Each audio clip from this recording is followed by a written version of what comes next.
최근에 검찰 출석해서 조사도 받았고요. 체포동의안 표결도 있었고요. 이후에는 민생 현장도 갔습니다. 정신없는 일정을 보냈던 민주당 이재명 대표. 오늘은 무슨 일정이 있나 하고 봤더니요. 하나도 없었습니다. 강재묵 기자. 예. 공식 일정 제로. 지금 이재명 대표 뭐 하고 있을까요? 네, 오늘은 당무 관련 비공개 일정만을 소화하고 있습니다. 네. 이 당 내부 회의를 소화한 뒤에 이 각각의 업무 보고만 있을 것으로 알려지면서 일종의 숨고르기에 들어간 모습인데요. 이 체포동의안 전국을 거친 이 대표가 이 표결이 있던 이후로 처음 이 공식 일정이 없는 날인 만큼 이 현안을 점검하는 하루가 될 것으로 보입니다. 네. 이 앞으로의 행보는 물론 대응 방안을 구상하는 데 집중할 것이라는 관측이 나오고 있습니다. 이종호 평론가님. 네네. 현안 대응. 여기에는 지금 당내 분위기 상당히 어수선하잖아요. 네, 그렇습니다. 이를 잡을 묘수를 가장 먼저 생각하지 않을까 싶은데 어떨까요? 당연하죠. 여러 가지 지금 닥칠 일들이 굉장히 많습니다. 일단 네. 이재명 당대표가 이제 곧 이 선거법 위반 재판이 들어가잖아요. 네. 재판 들어가고 또 그 이후에 바로 또 4월 달에 지금 예정이 돼 있는, 원래 5월 달이지만 4월 달로 당겨질 수 있는 원내대표 선거. 이 원내대표 선거가 또 진영 간의, 정파 간의 어떤 지금 다툼이 될 가능성도 크고요. 아하. 이런 일들 속에서 제일 먼저 할 일이 지금 드러난 이 혼란상을 빨리 수습을 해야 되잖아요. 네. 이것이 첫 번째일 것 같고, 또 당 지도부는 당 지도부대로, 또 당대표는 당대표대로 이것을 어떻게 하느냐가 굉장히 중요할 것 같습니다. 하지만 제가 생각했을 때 지금 가장 중요한 건 얼마나 빨리 이걸 수습하느냐 이것이거든요. 이것과 관련해서는 임경빈 평론가님, 네. 지금 이렇게 혼란스러운데 사실상 골몰할 시간적 여유가 없어 보여요. 얼마나 빨리 이걸 수습할 수 있을까요? 그렇습니다. 지금 말씀하신 것처럼 시간이 없다라는 게 왜냐면 이번 표결을 통해서 사실상 비명계 입장에서는 이재명 대표한테 답변을 지금 강제한 셈이 돼버렸습니다. 그 전까지 이제 민주당의 지도부라든지 이재명 대표가 구상하고 있었던 거는 1차로 구속영장이 이제 국회로 넘어왔을 때 압도적으로 부결을 한 뒤에 페이스를 좀 나름대로 만들어 보겠다. 이제 이런 구상을 갖고 있었던 걸로 보이는데 이번에 사실상 가결에 가까운 결과 부결이긴 하지만 아슬아슬한 부결이 나오는 바람에 다음이 없을 수도 있다. 그러니까 다음번에도 체포동의안이 왔을 때는 부결을 장담할 수 없다라는 거를 신호로 보여줬기 때문에 결국 이재명 대표가 본인의 거취를 어떤 형태로든지 표명할 수밖에 없게 됐다. 그거를 지금 비명계가 요구하는 거에 대해서 응답해야 될 시간이 많지 않다. 좀 정치권에서 좀 이렇게 분석할 수밖에 없는 것 같습니다. 자, 시간이 많지 않다. 김은배 팀장님. 조금 전에 이제 재판 얘기도 잠깐 나왔는데 당장 내일이 재판이죠? 그렇습니다. 이재명 더불어민주당 대표께서 실제로는 대선 기간 중에 김문기 성남도시개발 1처장을 알지 못한다고 하는 거의사실 공표로 해가지고 그렇죠. 기소가 됐습니다. 그래서 서울중앙지검에서 3일날 오전 10시 재판을 받기 시작하는데 아하. 이게 공판 재판이기 때문에 실제적으로는 이재명 대표가 3번 정도를 출석을 해야 되는데 3일 날 그리고 또 격주로 17일 날 31일 날 금요일마다 출석을 해가지고 소명을 해야 되거든요. 그러다 보니까 당무하기가 좀 힘들지 않겠냐라 보겠지만 일단 재판에서 기소됐기 때문에 참석을 안 할 수가 없기 때문에 아마 이런 문제 때문에 조금 당무하는데 좀 어려움이 있지 않을까 생각이 듭니다.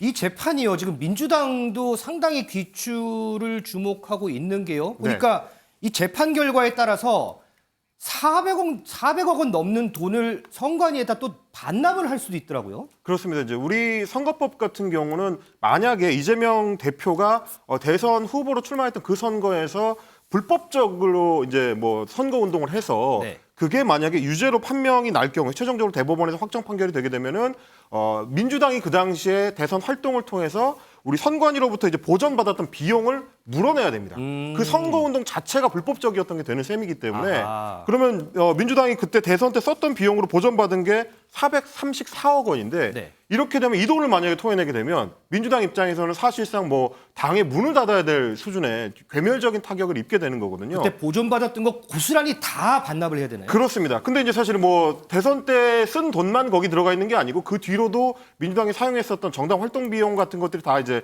묶여서 들어가 있기 때문에 구분이 쉽지는 않을 거예요, 내부적으로. 그래서 아마 민주당 입장에서도 고심할 수밖에 없는 거고 반대로 법원 입장에서도 이번 판결 하나로 민주당이라는 제1야당을 자칫하면 문 닫게 할 수 있다. 그 판단을 법원이 내려야 되는 거기도 하기 때문에 상당히 좀 귀추가 주목되는 부담스러운 재판일 수밖에 없을 것 같습니다.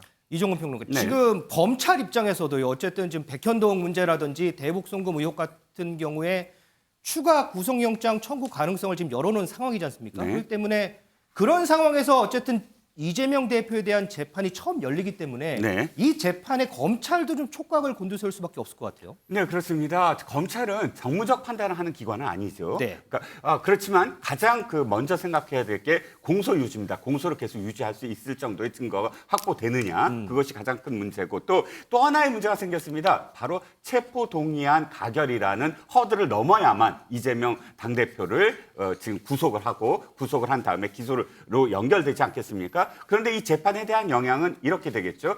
여론, 즉 재판 과정에서 벌어지는 어떤 새로운 증거라든지 좀 공방 상황에서 이재명 당대표에게 불리한 상황이 만약 연출이 됐을 때 당에서도 더 이상 방탄을 할 수 없다라는 중립적인 생각을 갖고 있는 어떤 의원들조차도 이건 또다시 어떤 체포 동의안이었을 때 내가 이것을 가결을 해야 되거나 또는 무효표를 해서라도 지금 이 방탄을 더 이상 연결시킬 수 없겠구나라는 여론이 만약에 조성될 수 있는 재판 과정에 만약 그렇게 된다면 검찰에서도 언제 그러면 구속영장을 다시 청구할 거냐에 대해서 영향을 미칠 수밖에 없겠죠. 일단 여론을 좀 본다는 가장 큰 전제가 있군요. 네. 강재묵 기자, 우리가 지금 이제 뭐 재판이라든지 검찰이 얘기를 해봤지만 여기에 또 숨은 변수가 있다면서요. 맞습니다. 이 검찰로서는 이 영장 재청구로 인한 다음 기회를 노려볼 수 있게 된 건데 이 대장동 개발 의혹과 관련됐지만 영장에는 담기지 않은 이 428억 원 약정설과 이 정치자금 수수 의혹에 대한 영장 청구 가능성이 열려 있는 상황입니다. 하지만 이 428억 약정 혐의를 새로 담으려면 이 화천대유 김만배 씨의 이 진술이 필수적이거든요. 아하. 이 김만배 씨가 이 대장동 수익 이 428억 원을 약속했다는 것이 의혹의 핵심인데 현재 지금 김만배 씨는 이 재구속된 상태에서 검찰 조사에 그다지 협조적이 않은 상태로 알려지고 있습니다. 때문에 이 김 씨가 어떤 진술을 하는지 또 검찰의 영장 재청구 여부에 따른 이 변수가 지금 주목되고 있는 상황입니다. 자, 지금 화면에 검찰 관계자의 말이 나오고 있습니다. 김만배 씨가 기분 상한 티를 내고 있어서 당장 진술 태도 변화를 기대하기에는 무리가 있다라는 게 검찰 측 입장입니다. 그런데 임 변호사님, 네. 평론가님, 어쨌든 간에 우리가 주목해야 될 거는 김만배 씨의 입이잖아요. 그렇습니다. 왜 김만배 씨의 입이냐면 사실은 그동안 이제 검찰 수사를 통해서 이재명 대표 쪽으로 흘러갔다는 돈의 흐름을 직접적으로 잡아내지 못했기 때문에 그렇죠. 진술이 필요하게 된 겁니다. 그러니까 김만배 씨가 뭐 스스로 이재명 대표를 향해서 뭐 430여억 원 정도를 주기로 했다라고 뭐 직접 진술을 하거나 혹은 적어도 뭐 정진상 실장처럼 이재명 대표의 이제 측근을 통해서 전달하기도 했었다. 이런 약속을 했다는 진술 정도는 나와줘야 직접적으로 이게 뇌물 정황이 있다는 거를 검찰이 입증을 할 수가 있는데 네. 이 만약에 뇌물로서의 이 혐의점을 김만배 씨가 증언해주지 못한다면 지금 받고 있는 이재명 대표의 혐의, 그러니까 배임 혐의도 배임이라는 게 결국 민간 회사를 좋은 일 시키고 성남시에 손해를 입혔다는 건데 그렇죠. 그러면 이유가 뭐냐? 결국 이재명 당시 시장 본인의 어떤 특별한 이익을 위해서 뇌물을 받기 위해서 그걸 해준 게 아니냐라는 논리가 성립이 되지가 못할 수가 있습니다. 그래서 이제 김만배 씨의 증언이 좀 상당히 중요한 상황인데 아직까지는 그 증언을 받아내지는 못하고 있는 상황이다. 근데 이제 이종곤 실장님한테 좀 여쭤보고 싶은 게 이렇게 되면 이제 문제가 구속을 일단 검찰이 시켜놓긴 했지만 김만배 씨도 구속 기간이 정해져 있고 기소를 하기 전까지 뭐라도 좀 결과를 내놔야 될 텐데 검찰 입장에 상당히 좀 곤란한 상황일 것 같아요. 그렇긴 하죠. 그런데 이제 문제 초점은 이거 아니겠습니까? 그러니까 그러면 이재명 당대표에 대한 구속영장을 재청구하거나 혹은 지난번 대장동 사건과 관련해서 불구속 기소를 했을 때 과연 그 불구속 기소의 기소 공소장에 이 428억에 대한 이 부정처사 후 수뢰 혐의 또는 뇌물 혐의가 적시가 되느냐 안 되느냐 이게 가장 관건 아니겠습니까? 네. 그러니까 흐름은 뭐냐면 김만배 씨가 지금 입을 안 열고 있는데 그것을 넣지 못하지 않겠느냐. 넣지 못한다면 결정적으로 이재명 당대표가 주장하는 대로 난 한 푼도 안 받았다라는 게 입증이 되는 게 아니냐. 때문에 이제 구속영장 청구 당시에도 이 부분은 없지 않느냐 강조를 했어요. 그렇죠. 없긴 하지만 그러나 있었습니다. 있긴 있었어요. 내용은 있는데 다만 의율 하지 않았을 뿐이다라고 검찰은 얘기하고 있습니다. 그런데 한 가지 그렇다고 해서 검찰이 무조건 김만배 씨 입에만 지금 의존하고 있느냐? 그렇지 않다는 단서가 뭐냐면 이 지금 대장동 일당 5명에 대한 이 공소장 그리고 또 한 가지는 정진상 실장의 공소장에 분명히 이재명 대표가 승인했다라는 구절이 있어요. 즉 만약에 이것을 만약에 이재명 당대표에 대해서 이 428억에 대한 부정처사 후 수뢰 혐의가 없게 된다면 이 공소장도 다 변경을 해야 돼요. 그러니까 공소장의 변경이 가능할까요? 그러니까 완전히 자신들이 자신 없는 것을 했다라는 걸 스스로 지금 밝히는 것이거든요. 그랬을 때 최소한 김만배 씨의 입이 가장 중요한 증거는 맞는데 그렇지 아니한 어떤 정황 증거라든지 또는 그 이외의 증거가 있기 때문에 이 양측의 공소장에 이것을 이재명 대표가 승인했다라고 아예 적시를 했다라는 것. 그래서 앞으로 좀 봐야 되겠지만 김만배 씨의 입이 안 열리더라도 검찰은 자신할 수 있는 대목이 있다라고 추정을 할 수가 있다는 거죠. 그러면 이제 다른 공소장이 들어있기 때문에 검찰도 이 부분을 입증하는데 엄청나게 주력을 해야 되겠군요. 그렇죠. 그러니까 두 글자로 말씀드리면 이제는 빼박이 됐다. 할 수가 있겠습니다. 자, 그건 그렇고요, 강재묵 기자. 예. 체포동의안 표결 이전부터 표결 이후까지 이재명 대표는 국민의힘을 향해서 그리고 국민의힘 정진석 비대위원장은 이재명 대표를 향해서 서로 날선 공방을 엄청나게 주고받았어요. 그런데 어제 이제 3월 1일이었는데 의외의 모습이 포착이 됐다면서요? 맞습니다. 어제 있었던 이 3.1절 기념식에서의 모습인데 이 두 사람이 나란히 앉아가지고 이 대화를 나누는 모습이 언론 카메라에 포착이 됐습니다.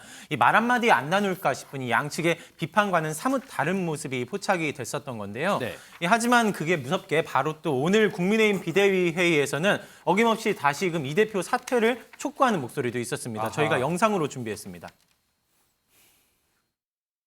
이재명 체포동의안 표결에서 준엄한 민심의 심판이 이루어졌습니다. 체포동의안 찬성표가 반대표를 넘어섰습니다. 민주당 의원들이 대거 찬성에 참여했습니다. 반란표가 아닙니다. 정의와 용기, 상식의 표심이었습니다. 이재명 방탄복에 구멍이 숭숭 뚫렸습니다.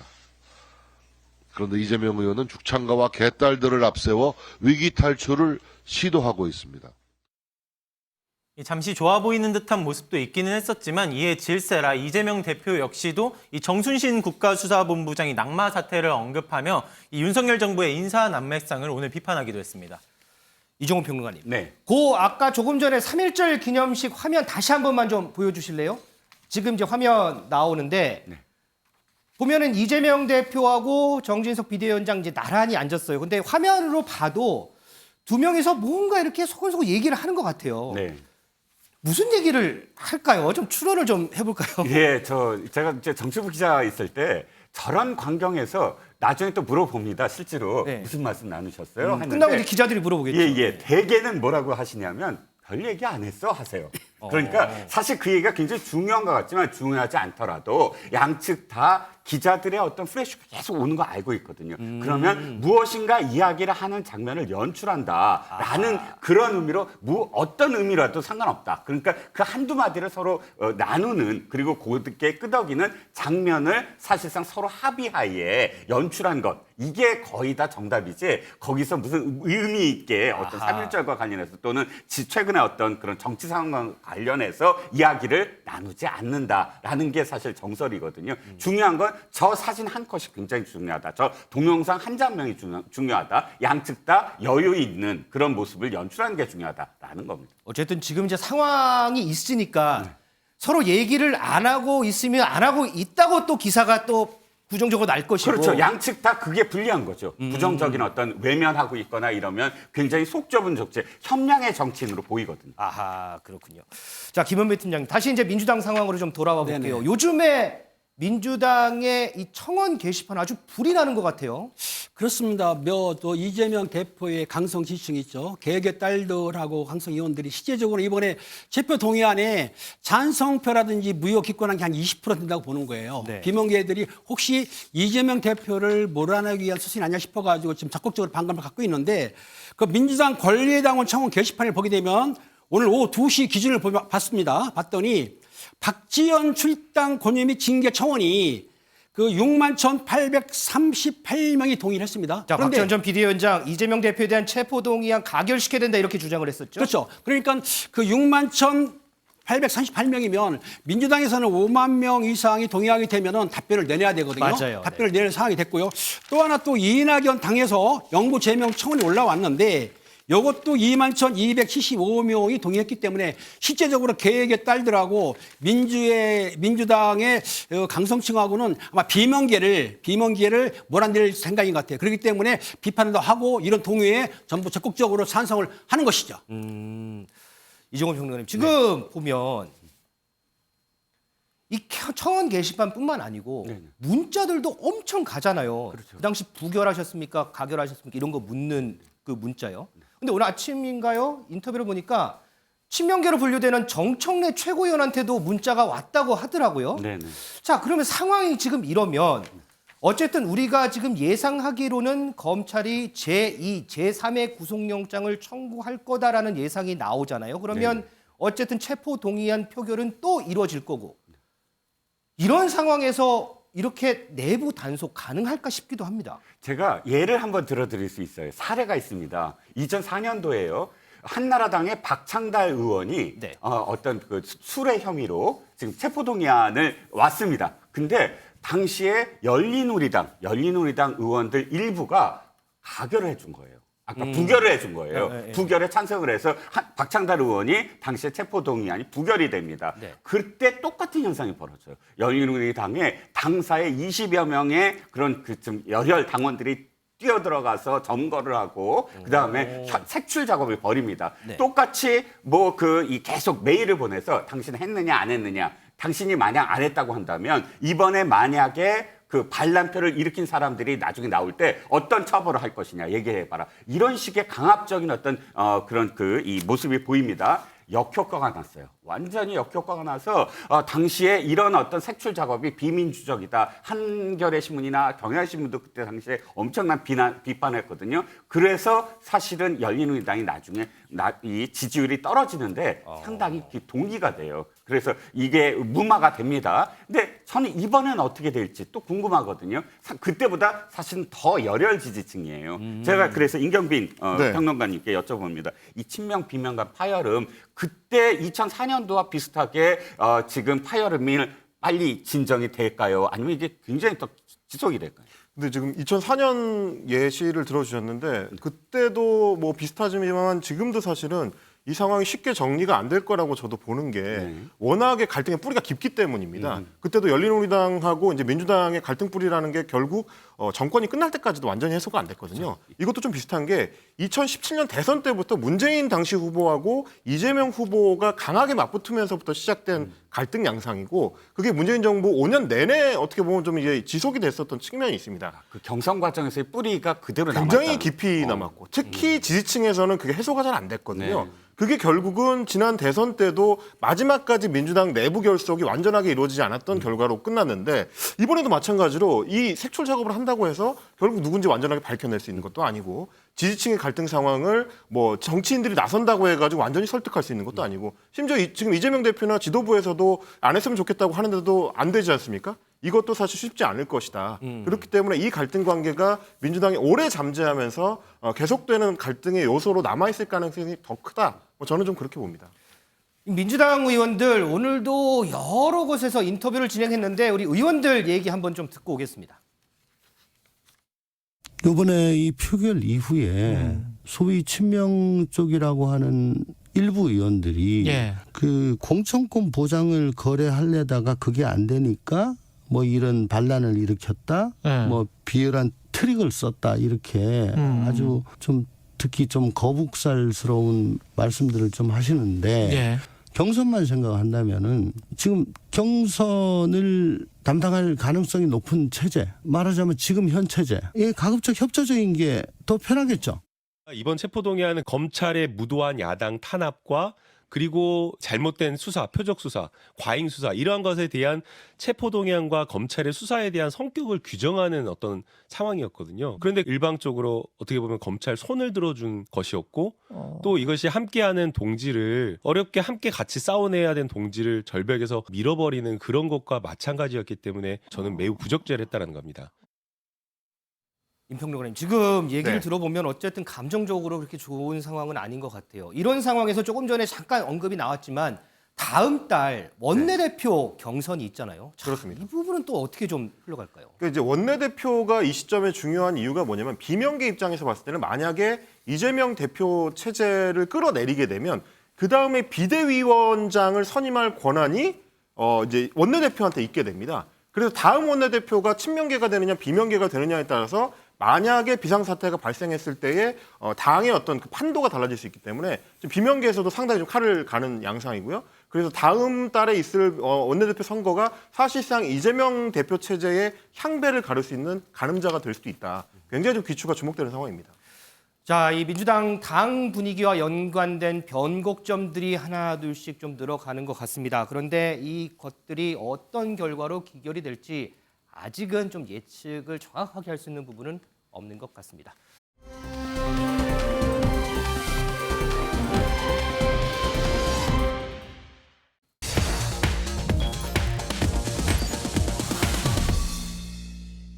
자, 다음 앵커의 픽입니다. 김 대 반김. 자, 국민의힘 당권 주자들 오늘 수도권에서 마지막 합동 연설회를 진행하는데 오후 2시부터 시작이 됐으니까 아마 지금 한창 열기를 뿜어낼 것 같습니다. 강재목 기자. 예. 분위기 어떻다고 연락이 오던가요? 말씀하신 것처럼 2시부터 시작이 됐는데 이 1시간 전부터 이 전당대회 합동 연설의 이 현장으로 이 문전성시를 이루면서 이 발 디딜 틈 없이 지지자들이 모였다고 합니다. 이 지난달 제주도를 시작으로 7차례에 걸친 전국을 순회한 일정이 오늘로 마무리되는 건데 이 서울, 경기, 인천 수도권은 특히 이번 전당대회 선거인단이 가장 많이 몰려 있는 지역인 만큼 후보들 역시 막판 표심 잡기에 집중하는 모습입니다. 이 사람이 워낙 말리면서 이 지지자와 관계자들 사이 작은 이 마찰까지도 있을 정도로 이렇게 사람들이 많이 몰려 있는 상황이라고 하는데요. 이 당장 이번 주 토요일 오는 4일부터 나흘간 본경선 투표가 진행되고 이 내일 예정되어 있는 마지막 TV 토론까지 마지막 당권 이 경쟁 레이스가 이어질 것으로 보입니다. 자, 현재 여론조사상 1위와 2위를 달리는 김기현 후보와 안철수 후보. 최근 행보를 좀 보니까요. 조금은 상반되는 모습들이 보입니다. 이걸 좀 나눠서 좀 보겠습니다. 이종훈 평론가. 네네. 먼저 여론조사 1위를 달리는 김기현 후보. 당내 스킨십에 상당히 주력하는 것 같더라고요. 네, 그렇습니다. 선두를 지키는, 선두를 계속 유지하는 후보가 택할 전략은 한 가지밖에 없죠. 굳히기. 빨리 굳히기를 해야 되고요. 또 정치의 가장 큰 첫 번째 과제는 뭐냐면 내 편 만들기예요. 즉, 내 편을 누가 계속 지지를 하고 있느냐라는 걸 보임으로써 내가 대세이고 내가 안정적이고 내가 완전히 굳었다. 대세론으로 이제 바꿔야 되거든요. 왜냐하면 더군다나 50%를 넘겨야 돼요. 그러니까 뭐 2위 후보, 3위 후보를 공격하는 것이 아니라 더 많은 지지, 뭐 직능 단체가 지지하고 이건 대통령 선거에서 얘기지만 지금은 뭐 각 그 지역별 도의원이라든지 뭐 시의원이라든지 이쪽 그룹들이 지지를 하고 있다라는 또는 이 전에 이 후보로 나왔던 또 후보로 나오려고 했던 그런 그 의원들과 계속 연대 얘기 이런 것들이 바로 내가 대세다라는 그런 전략으로 나오기 위해서 하는 거죠. 자, 그런데 반대로요. 여론조사 2위 안철수 후보는 밖으로 향한다 이런 얘기가 있던데? 그렇습니다. 이제 오늘 안철수 후보가 내놓고 있는 메시지의 내용을 보니까 거의 이제 당 안에서 이루어지는 지금의 선거 관리가 공정하지 못하다. 아하. 이런 쪽에 조금 초점을 맞추는 것 같습니다. 그러니까 내용상으로 보면은 뭐 농담 비슷하게 하면 예전에 이제 코미디 프로그램 했었던 것처럼 전두환 씨 흉내를 내면서 왜 나만 갖고 그래 이런 것처럼 네네. 뭔가 문제가 발생하면 안철수 후보를 향해서만 공격이 좀 집중된다. 그리고 또 다른 후보가 하는 공격은 뭐 감내할 수 있는데 그게 아니라 뭐 선거관리위원회라든지 뭐 비상대책위원회라든지 심지어 대통령실까지도 거론하면서 안철수 후보는 내가 좀 억울하다. 이제 이런 모습을 보이기도 했는데 뭐 오늘 이제 준비된 영상을 좀 아마 보시면 얼마나 좀 억울해하는지를 좀 아실 수가 있을 것 같아요. 안철수 후보가. 자, 우리 김경빈 평론가 말대로 준비된 안철수 후보의 영상 먼저 좀 보겠습니다. 윤심판 거는 다른 후보가 많이 팔았는데 그분은 공격 하나도 안 당했죠. 사실 그 문제 맨 먼저 꺼내고 강하게 꺼낸 건 황교안 전 대표가 하셨고, 그 다음에 저는 거기에 대해서 해명의 기회를 드린 건데 오히려 경고는 저만 받았거든요. 정말 집단 린치를 당하고 강제로 전당대회에서 사실 퇴출된 거죠. 그걸 본 나경원 지지자분들, 진심으로 나경원 의원 좋아하시는 분들은 지금 분노를 하고 계십니다. 이종훈 평론가님. 네. 안철수 후보가 한때는 총선 승리 외치면서 우리 단합해야 된다 막 이렇게 얘기를 했던 것 같은데 네네. 지금 보면 대통령실 얘기하고 당선관 얘기하고 밖을 주변만 이렇게 얘기를 하는 것 같아요. 네. 어떻게 전략을 좀 바꿨다고 할 수 있는 건가요? 예견됐죠. 왜 예견됐냐면 구도가 친윤과 반윤 구도가 돼버렸어요. 그랬을 때 사실상 자신이 범윤이다. 처음에는 이제 윤 대통령의 뜻이 나한테도 있다라는 그런 포지셔닝이었는데 그렇게 해봤자 김기현 후보하고의 경쟁이 안 되거든요. 그렇다면 그렇다고 자신이 처음부터 이렇게 윤한 연대까지 얘기를 한 사람 입장에서 갑자기 반윤으로 가기에도 좀 모호했다. 이렇게 구도가 자신한테 굉장히 불리한 구도가 돼버리니까 어떻게 됐죠? 지지율이 사실은 주춤하거나 계속 떨어지고 있었습니다. 지금은 며칠 남지 아니한 그런 관계로 자신의 판을 흔들지 아니하면 2위권도 힘들다라는 지금 판단이거든요. 그래서 판을 흔들려면 도리어 더 친윤 경쟁은 안 된다. 또 반윤까지는 아니더라도 천하람 후보에게 지금 가고 있는 그런 이 지지표를 묶어야 되겠다. 발목을 잡아야 되겠다. 이래서 지금 나오는 그런 지금 발언이라고 봐요. 그런데 저는 두 가지. 타이밍도 늦었고 또 강도도 여전히 엉거주춤이다라는 생각이 들거든요. 저는 임경빈 평론가님은 어떻게 보시는지 궁금한 게 뭐냐면 지금 이게 이렇게 며칠 안 남았는데 이 정도의 어떤 강도로 과연 판이 흔들릴까 하는 점이죠. 저도 사실 같은 의견입니다. 만시지탄이라고 볼 수밖에 없을 것 같은데 사실 저희가 이제 이 프레스룸을 통해서 지난 2월에 내내 얘기했던 게 안철수 후보한테도 사실상 지금 쓰고 있는 전략은 일종의 2등 전략인데 2등하기 전략으로는 2등 못한다. 그런 얘기를 여러 번 했었는데 결국 막판에 몰려서 자기 스탠스를 좀 바꾸는 양상을 보이고 있습니다. 근데 이거는 이제 미끄럼틀이 아래로 갈수록 계속 이제 기울기가 급해지다 보니까 미끄러지는 지지율을 붙잡기 위한 어떻게 보면 이제 영끌 전략이에요. 얼마 안 남긴 했지만 이거라도 좀 지켜보겠다라는 건데 과연 효과가 얼마나 있을까? 일단 기간이 너무 촉박하고 곧 이제 여론조사 지표가 돌아가기 시작할 텐데 기간이 너무 촉박하고 그동안 선명성 경쟁에서 이제 천하람 후보한테는 이제 밀려왔기 때문에 효과가 있을지 여부가 좀 불투명하다. 저는 좀 그렇게 봅니다. 자, 이 두 평론가들끼리 두 평론가가 논평했던 부분 왜 이런 얘기가 나오는가 한번 봤더니요. 국민 리서치 그룹과 에이스 리서치가 공동 조사한 여론조사를 보니까 양자 대결 조사를 해봤습니다. 그랬더니 김기현 후보가 56.6%, 안철수 후보가 37.2%로 나왔습니다. 두 후보 간 격차가 상당히 벌어진 양상입니다. 때문에 우리 두 평론가 분들은 이 안철수 후보가 이제는 좀 전략을 바꿔야 되겠다라고 논평을 해주는데 이런 바뀐 전략에 대해서 김기현 후보는 어떤 반응일지 영상으로 좀 보겠습니다.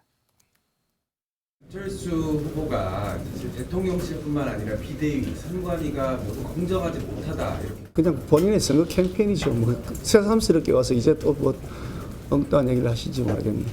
오히려 제가 보건대는 선관위가 더 저에게 불공정하다는 생각이 듭니다. 가짜 뉴스를 마구 퍼나르고 있음에도 불구하고 그에 대한 제지가 전혀 이루어지지 않고 있어서 매우 불만스럽습니다.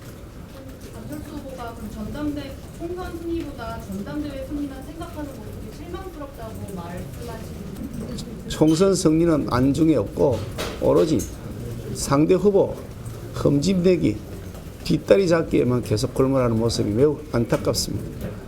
트집 잡기한 트집 잡기는 안 했으면 좋겠습니다. 자, 김현배 팀장님. 지금 안철수 후보는 계속해서 지금 불공정하다 이런 얘기를 하는데 김기현 후보도 비판을 했어요. 그렇다면 당 내에서는 좀 어떤 얘기들이 좀 나올까요? 그렇습니다. 안철수 후보가 대통령실뿐만 아니라 비대위, 선관위까지 공정치 않다, 이건 불공정하다는 얘기를 했는데 여기에 대해서 그 정진석 국민의힘 비상대책위원장이 오늘 이렇게 말했습니다. 전반적인 선거 관리는 선거위원회의 몫이다. 그런데 안 후보가 무슨 뜻에서 그런 말을 했는지 잘 모르겠다. 나는 최대한 공정하고 엄정하게 선거 관리를 해왔다고 자부했기 때문에 안철수 후보가 하는 그 불공정에 대해서는 일단 선을 긋는 모습을 보였습니다. 자, 이런 와중에 유튜브를 통해서 우리 시청자 질문이 들어와 있습니다. 이 부분은 이종근 평론가님께 한번 여쭤볼까요?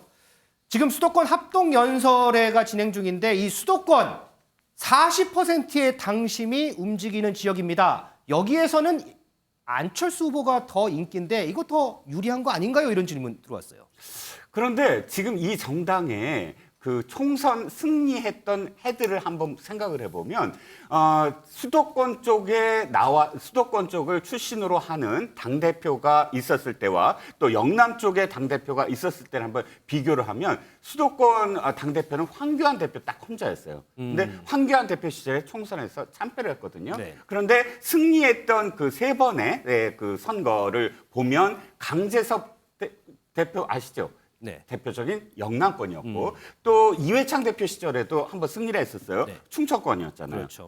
그러니까 수도권론이 딱히 이 정당에서 먹혀든 순간은 없었어요. 그러니까 수도권 지금 당원들도 전략적 판단을 할 거예요. 안철수 후보가 무조건 수도권에서 나왔기 때문에 우리가 밀어줘야 된다가 아니라 어느 후보를 만약에 했을 때 지금 수도권에서도 바람을 일으켜서 뭐 강북이라든지 어려운 지역을 할 것인가 그 바람에 대한 문제이지 출신에 대한 문제가 아닐 거다라는 그런 뭐 경험칙상 뭐 어떻게 될지는 사실 뚜껑을 열어봐야 알겠지만 그런 어떤 상황이다라는 거죠.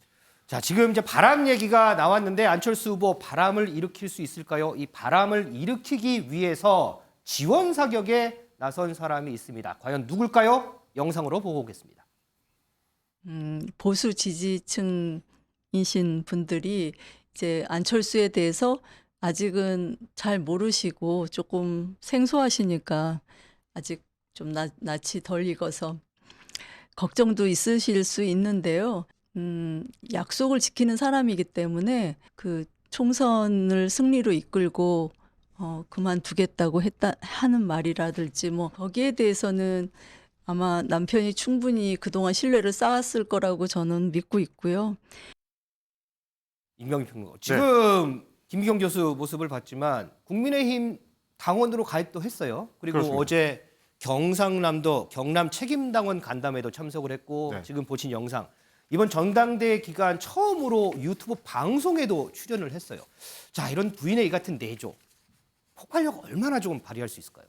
그만큼 이제 안철수 후보 쪽이 좀 간절하다라는 거를 보여주는 것 같긴 합니다. 뭐 김미경 교수 같은 경우는 사실은 대선급의 이제 큰 선거가 아니었으면 잘 나서지 않는 이 캐릭터기도 했고요. 네. 말씀하셨던 것처럼 이번에 이제 국민의힘 당원 가입을 했는데 뭐 남편이 직접 세우기도 했던 국민의당 시절에도 당원 가입한 적은 없었다고 하는데 당원에 가입해서 직접 활동을 할 만큼 그만큼 남편의 이번 뭐 선거에 대해서 좀 거는 기대나 혹은 이제 노력의 이제 강도가 세다라고 볼 수 있겠습니다만 근데 역시 마찬가지로 김미경 교수의 투입도 시간이 좀 늦었다. 뭐 그러니까 약간 비슷한 느낌이에요. 이게 결국에는 후보 본인이 아니고 이제 배우자가 할 수 있는 역할이라는 게 선거 초반부터 이미지 메이킹에 어느 정도 도움을 주는 게 이제 필요한 작업일 텐데 선거 막판에 좀 몰려서 나온 느낌이 좀 있기 때문에 실제로 얼만큼 효과를 발휘할 수 있을지는 조금 회의적이긴 합니다.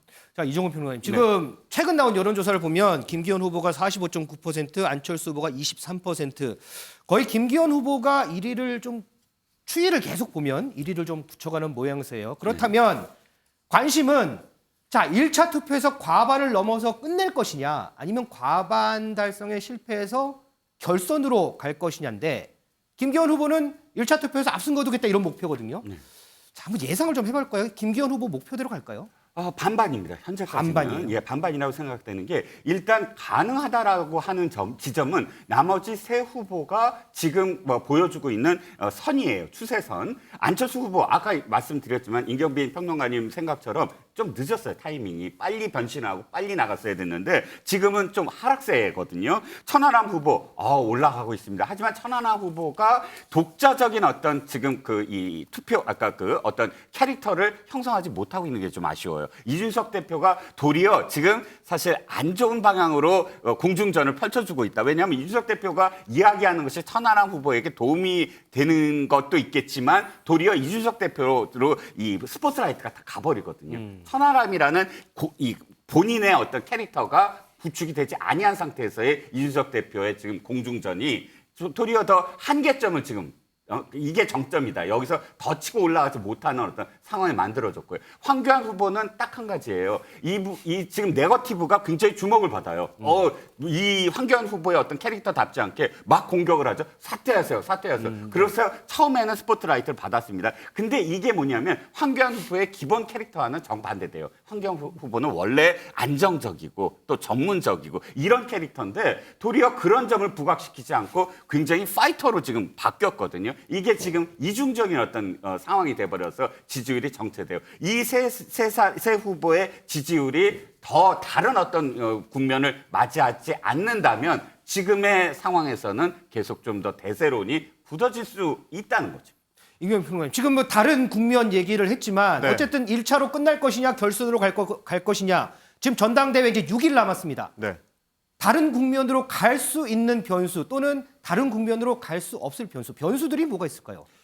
크게 작용할 만한 변수가 안 보인다는 게 보여요. 이제 마지막 지점인 것 같습니다. 뭐 말씀하셨던 대로 사실 김기현 후보가 결선 투표로 가든 안 가든 대세론에서 이제 이탈할 가능성은 높아 보이지 않고요. 오히려 지금 언론의 초점은 과연 2등을 누가 할 거냐. 천하람의 상승세가 무섭고 안철수의 하락세가 이제 또렷한 상황에서 실제로 2등이 뒤집히는 거 아니냐. 이쪽으로 지금 관심의 초점이 옮겨가고 있는데 결과적으로는 결국 안철수 후보가 이 당에서 안착해서 대권 후보로의 꿈을 꿀 수 있을 것인지 여부는 2등까지는 그래도 지켜야 되는데 그걸 할 수 있을 것이냐에 달려 있을 거라서 최후의 일주일 동안의 관전 포인트는 결국 안철수의 2위 수성 여부가 되지 않을까. 저는 좀 그렇게 봅니다.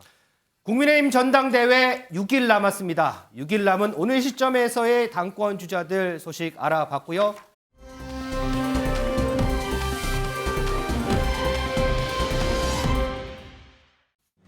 아침에 이제 와서 출발지인데 거기서 출발하려고 손님을 태우고 그 백미러 쪽을 확인하다 보니까 그 뒤에 서 있는 게 이상해갖고 자세히 봤거든요. 그랬더니 발을 이렇게 깊숙이 집어넣었다가 다시 한번 더 집어넣더라고. 그래서 이게 아차 싶어갖고 얼른 문을 열고 내렸고 아찔하죠. 제가 처음 겪는 일이라갖고 진짜 가슴이 막 뛰고 그랬죠. 그래서 참 당황했죠. 그 당시는 사람이 앞으로만 타고 뒤로 내리는 손님이 없었어요. 그 출발점이라갖고 다행히 그래도 발견을 해갖고 사고는 면했는데 이런 일은 다시 벌어지면 안 되겠죠. 자, 지금 영상 보셨죠? 버스 바퀴 밑으로요. 발을 이렇게 쓱 갖다 댑니다. 발을 쓱 이렇게 갖다 대는데 강재묵 기자. 예. 이게 무슨 상황이죠? 이 보험금을 노린 이 자작극으로 추정되는데요. 자작극이요? 맞습니다. 이 지난달 수원에서 있었던 일입니다.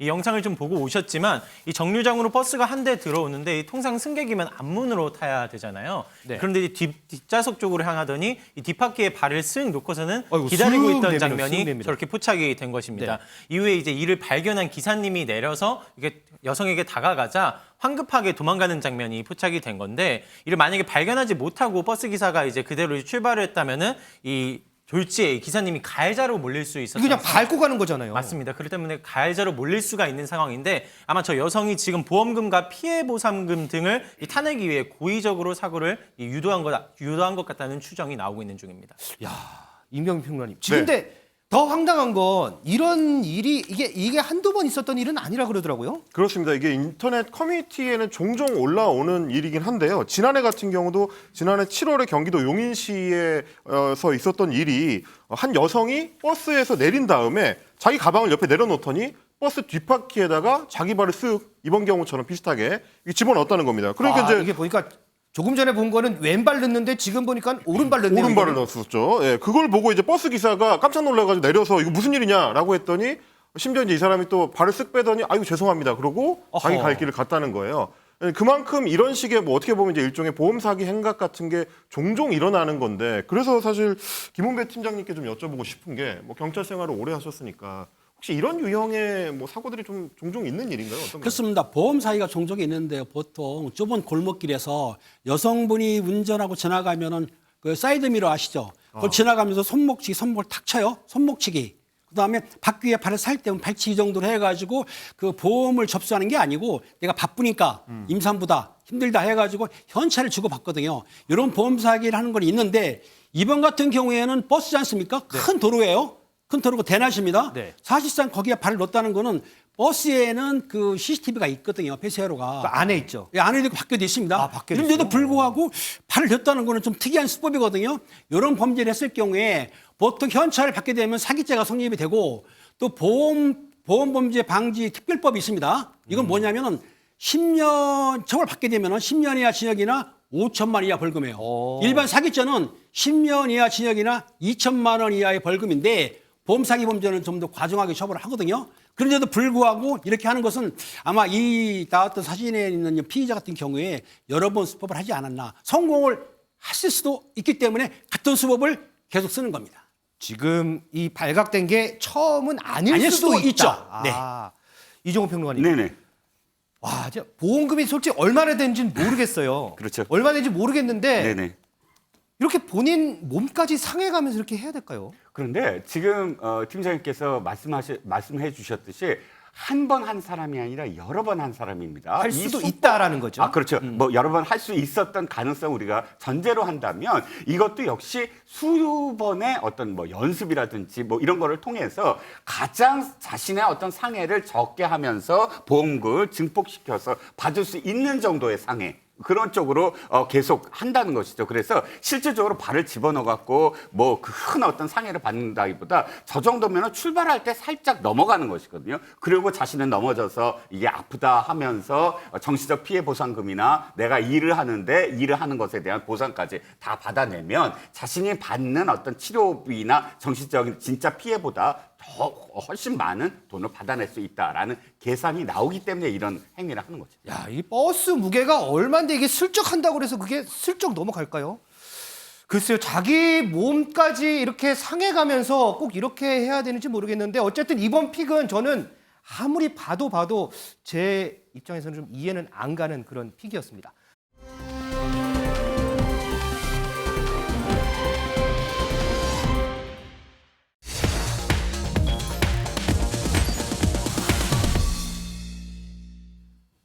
이번 픽입니다. 모발에서 4종.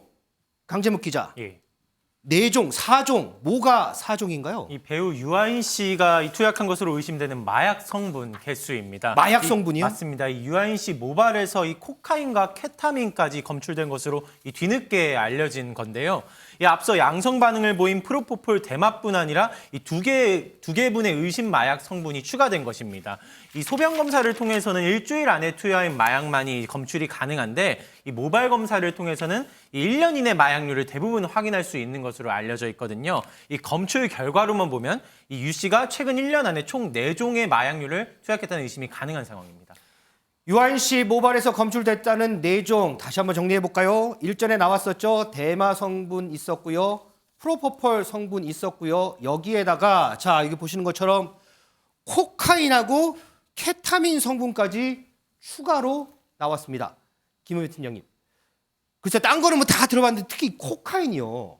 이거 저 영화나 얼마 전에 수리남인가요? 거기서도 뭐 범죄 집단들이 코카인 막 하고 있는데 이거 상당히 무서운 마약 아닌가요? 그렇습니다. 여러분들한테 주의시킨 게 뭐냐면 마약류 관리법에 보면은 마약이 있고 향정신성 의약품이 있고 대마가 있는데 아까 말한 마약에는 헤로인이라든가 코카인이 들어있어요. 네. 그다음에 향정신성 의약품에는 필로폰이라든지 케타민 종류가 들어있고 그다음 대마는 대마잖아요. 근데 이번에 유아인 씨 같은 경우에는 모든 게 다 나왔어요. 물론 소변에서는 처음에 대마만 나왔습니다. 네. 하지만 모발 검사를 경찰에서 받아가지고 하게 되면은 국가수에서 나오게 되면 확실하게 나오는데 거기에 코카인이 나왔고 케타민이 나왔어요. 그리고 또 프로포폴이 나왔어요. 네. 요거를 투약하게 되면은 실제적으로 사람이 정신적으로 문제가 있을 뿐만 아니라 중독성이 강하기 때문에 좀 과다 투여하게 되면은 사망할 수도 있고요. 알다시피 코카인은 3대 마약이라고 하지 않습니까? 네. 필로폰, 헤로인, 코카인을 3대 마약으로 치고 있고 무시무시합니다. 그렇죠. 케타민도 마찬가지예요. 미다졸람이라든지 프로포폴, 케타민이 또 그 수면제 삼총사라 부르거든요. 네. 그러니까 유아인 씨가 연기는 잘하지만 지금 마약류 관리법에 등재되어 있는 모든 마약을 다 하신 거야. 물론 그 중에는 의사의 처방을 받아서 투약할 수도 있겠지만은 제가 보기에는 의사 처방 없이 아니면 과다 투약을 했기 때문에 아마 경찰이 소환 조사했으면은 심각하게 처벌을 받을 거라고 생각이 듭니다. 하나만 더 여쭐게요. 어쨌든 이거는 수사를 통해서 어쨌든 밝혀내야 되는 거지만 만약에 네. 유아인 씨가 이런 마약류를 투약한 게 맞다라면 네. 어쨌든 이거를 어디서 구했느냐 이 부분도 좀 문제 아닌가? 요즘 왜 마약 유통 문제 많이 언론에 많이 나오잖아요. 그렇습니다. 그 유아인 씨가 직접 구매할 수도 있습니다. 무슨 말이냐면은 지금 우리나라에서 해외 직구라고 하시죠. 해외 직구하게 되면은 그 물건 속에서 가짜 즉 마약의 성분을 숨겨둘 수도 있거든요. 아니면 국내에 유통업자들이 있어요. 마약상들이 있기 때문에 마약상들한테 던지기 수법으로 구할 수 있기 때문에 유아인 씨를 조사를 하면서 휴대폰이라든지 이런 걸 또 추적하게 되면은 실제적으로 유아인 씨가 직접적으로 해외 직구로 구입했는지 아니면 마약 유통업자로부터 구입을 했는지는 조사를 해봐야 정확히 나올 것 같습니다. 자, 우리 경찰 출신인 김은배 팀장님.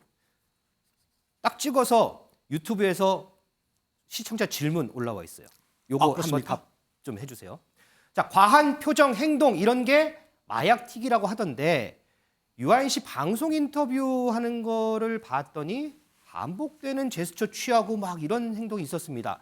이것도 마약하고 연관이 있었을까요? 라는 질문이 왔어요. 일부 사람들이 혹시 마약에 취해서 연기를 하든지 아니면 인터뷰한 것이라고 하는데 실제적으로 마약을 투약하게 되면 30분에서 1시간 사이거든요. 그러니까는 아마 그 바로 인터뷰나 연기하기 전에 바로 투약을 했으면 모르지만은 전번에 투약한 거 가지고는 지속되지는 않는 거거든요. 그런데 시민들이 뭐라고 하냐면 유아인 씨 연기를 보니까 아무래도 마약에 취한 것 같다는 말은 있는데 그런 말들이 좀 많긴 그렇죠. 하더라고요. 그런 생각을 하고 있지만 실제적으로 그거는 조사를 해봐야 아는 거지 추측하기는 좀 어려운 상황 같습니다. 자, 이거를 딱 정확하게 이거는 마약 때문이다라고 얘기는 할 수 없습니다. 추측할 수 어려운 상황이다 이렇게 이해하시면 될 것 같습니다. 이종훈 평론가님. 네. 저희가 이제 연예인들 마약 관련 뉴스들 많이 접하는데 이렇게 한꺼번에 4가지나 이렇게 나온 경우는 저는 처음 본 것 같아요. 네, 그렇습니다. 이게 지금 심각한 국면으로 좀 바뀌는 게 프로포폴 같은 경우는 그래도 우리가 일반인들도 접할 수 있는 예를 들어서 위 내시경 검사라든지 이런 부분에서 접할 수 있는 부분이에요. 그래서 과다하게 뭐 투여를 했다 이런 정도로 어느 정도는 더군다나 초범일 경우는 상당히 많이 참작이 될 수 있는 부분인데 지금 표현해 주셨듯이 코카인 그러면 헤로인이 3이라면 그게 가장 이 도표로 얘기할 때 위험하다면 네. 코카인은 2.5 굉장히 극도로 위험한 지금 그 마약입니다. 코카인을 사용했다고 한다면 이 지금 초범일지라도 상습적이고 그리고 굉장히 횟수라든지 그 과정이라든지 이런 것들이 형량에 굉장히 높은 어떤 형량을 받을 가능성이 크거든요. 더군다나 이제 그런 혐의가 이제 드러나서 만약 소환된다 그러면 유아인 씨의 어떤 형량도 형량이지만 지금까지의 명성 이런 것들에 상당히 신뢰도가 떨어지는 그런 상황이 될 가능성이 높습니다. 근데 이런 상황이면 유아인 씨도 유아인 씨지만 유아인 씨를 했던 뭐 회사라든지 제작사라든지 이런 부분도 피해도 엄청나게 크잖아요.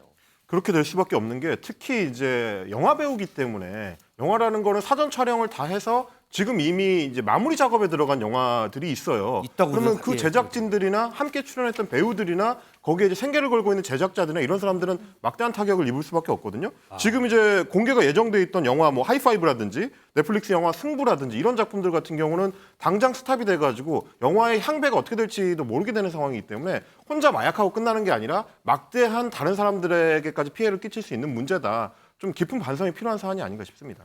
자, 이번 픽을 보고요. 유튜브에서 댓글이 하나 올라왔습니다. 연예인들은 공인이라고 봐도 무방합니다. 그러므로 더 강하게 처벌해야 합니다. 이런 댓글이 나왔습니다. 그렇죠. 이 사회적으로 영향력이 큰 이런 유명 인사들을 보고요. 우리도 더욱더 경각심을 좀 크게 좀 가져야 하지 않을까 싶습니다.